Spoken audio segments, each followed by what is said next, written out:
आवाम से ये अपील करूंगा कि 28 मार्च को अलविदा की नमाज पढ़ी जाएगी और टीले वाली मस्जिद में 1 बजे अजान, 1:30 बजे खुतबा होगा।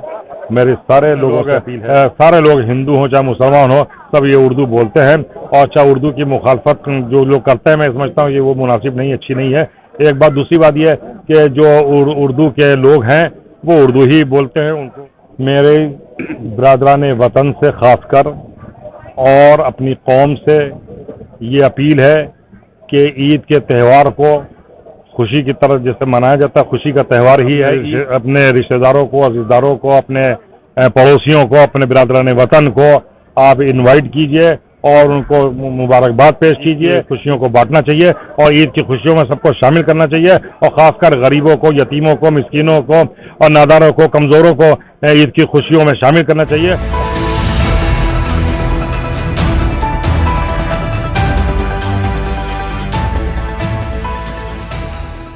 ये रमज़ान का मुक़द्दस महीना, मोहतरम महीना, अज़ीमुश्शान महीना चल रहा है, आखिरी अशरा चल रहा है और इसमें एक दिन में कई अफ्तार पार्टियां हो रही हैं, सियासी भी हो रही हैं, गैर सियासी भी हो रही हैं। लोग उसमें जा रहे हैं और लोगों का जो अफ्तार पार्टी का जो करने का की सोच है वो ये है कि सवाब की नीयत से। तो जाहिर है कि अगर इस तरह से वो सवाब की नीयत के लिए अफ्तार पार्टी कर रहे हैं, चाहे वो सियासी हो चाहे वो गैर सियासी हो, उसका उन लोगों को अजर मिलना है और रोज़ेदारों का भी अजर, रोज़ेदारों को अफ्तार करने का अजर मिलेगा और रोज़ेदारों को रोज़ा खुलवाने का, जो रोज़ा खुलवाएंगे उनको उसका अजर मिलना है। जनाब, अलविदा की नमाज पढ़ी जानी है अगले जुम्मे जो है, इसको लेकर क्या गाइडलाइंस वगैरह जो सरकार की तरफ से आनी है और आप अपने आवाम से क्या? मैं अपनी आवाम से ये अपील करूंगा कि 28 मार्च को अलविदा की नमाज पढ़ी जाएगी और टीले वाली मस्जिद में 1 बजे अजान, 1:30 बजे खुतबा होगा। मेरे सारे लोगों से अपील है कि वो इत्मीनान और सुकून के साथ अपने घरों से अलविदा की नमाज पढ़ने आएँ और अपने फिर वापसी में अपने सुकून से, इत्मीनान से अपने घरों को, अपने दफ्तरों को, अपने काम में निकल जाएं और किसी अफवाहों पर ध्यान न दें, किसी के कहने में ना आए, किसी के सुनने में ना आए, किसी के वरगलाने में ना आए, किसी के अफरा तफरी करने में ना आए और सुकून से अपने घरों से सिर्फ और सिर्फ अलविदा की नमाज पढ़ने के लिए तशरीफ लाएं और अपने घरों को वापस जाएं। रमज़ान का मुकद्दस महीना, ऐसे में मुस्लिम पर्सनल लॉ बोर्ड ने आप लोगों को बुलाया था, खासकर वक्फ बोर्ड जो अमेंडमेंट बिल है उसके संशोधन के लिए। आखिर क्या वजह है जो मुसलमान जिनके लिए सरकार कह रही है कि हम वक्फ बिल ला रहे हैं, वही लोग आंदोलन कर रहे हैं? अभी मुस्लिम पर्सनल लॉ बोर्ड ने जंतर मंतर पे धरना दिया था जिसमें हिंदुस्तान भर से लोग गए थे और बहुत ज़बरदस्त वो कामयाब धरना रहा और जबकि रमज़ान का महीना, मुक़द्दस महीना भी था, उसके बावजूद भी रोज़ा रख के लोग उस धरने में लोगों ने शिरकत की और वो जो मुस्लिम पर्सनल लॉ बोर्ड के अध्यक्ष हैं उन्होंने फरमाया है, सैफुल्लाह खालिद साहब ने, कि जो ये ईद के बाद इसमें बैठेंगे और लोग दानिशवरों को जोड़ेंगे, सारी सियासी पार्टियों से बात करेंगे और हर तरह से इस पे फिर लाहमत तैयार करके फिर उस पर एक डिसीजन लिया जाएगा, फिर उससे बड़ा धरना दिया जाएगा और जो हालात होंगे चीज़ों को देखते हुए, कानूनी दायरे में रहते हुए, जमहूरियत के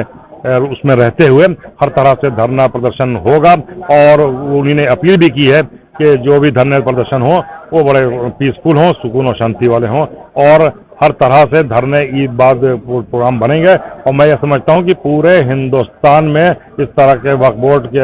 के फेवर में और मुसलमानों का जो वक्फ बोर्ड का अमेंडमेंट होना है वो न हो के जो चला आ रहा है उसी पे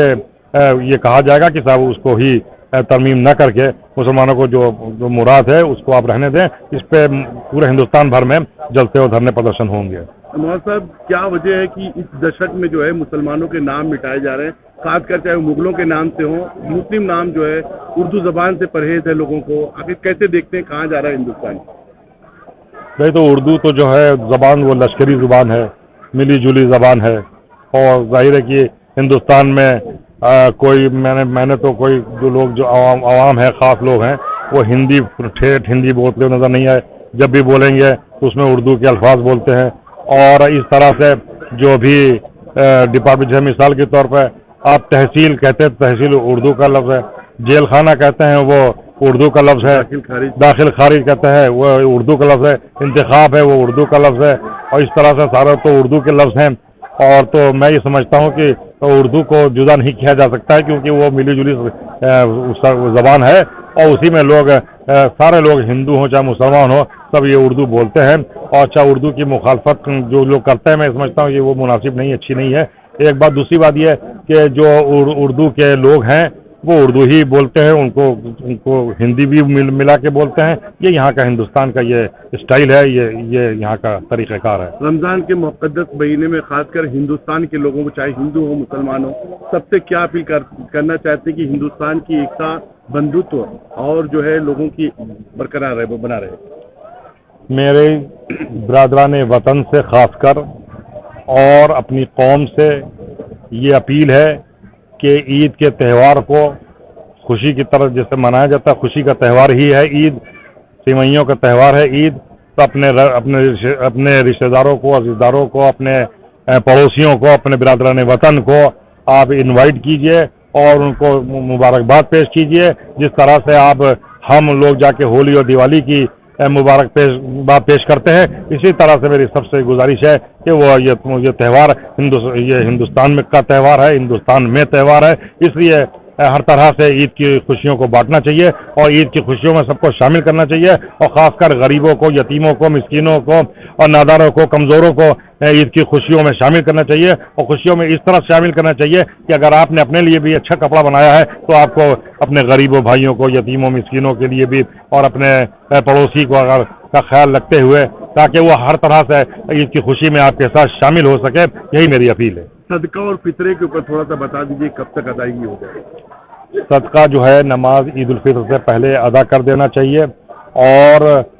ज़रूरी है हर इंसान को सदका देना और फितरा देना। और सबसे बड़ी बात यह है कि जिस तरह से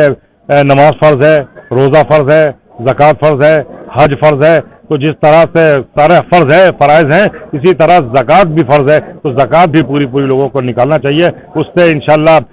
सिर्फ बढ़ोतरी होगी। उससे चैनल के साथ जुड़ने के लिए सब्सक्राइब करें और बेल नोटिफिकेशन दबाना ना भूलें।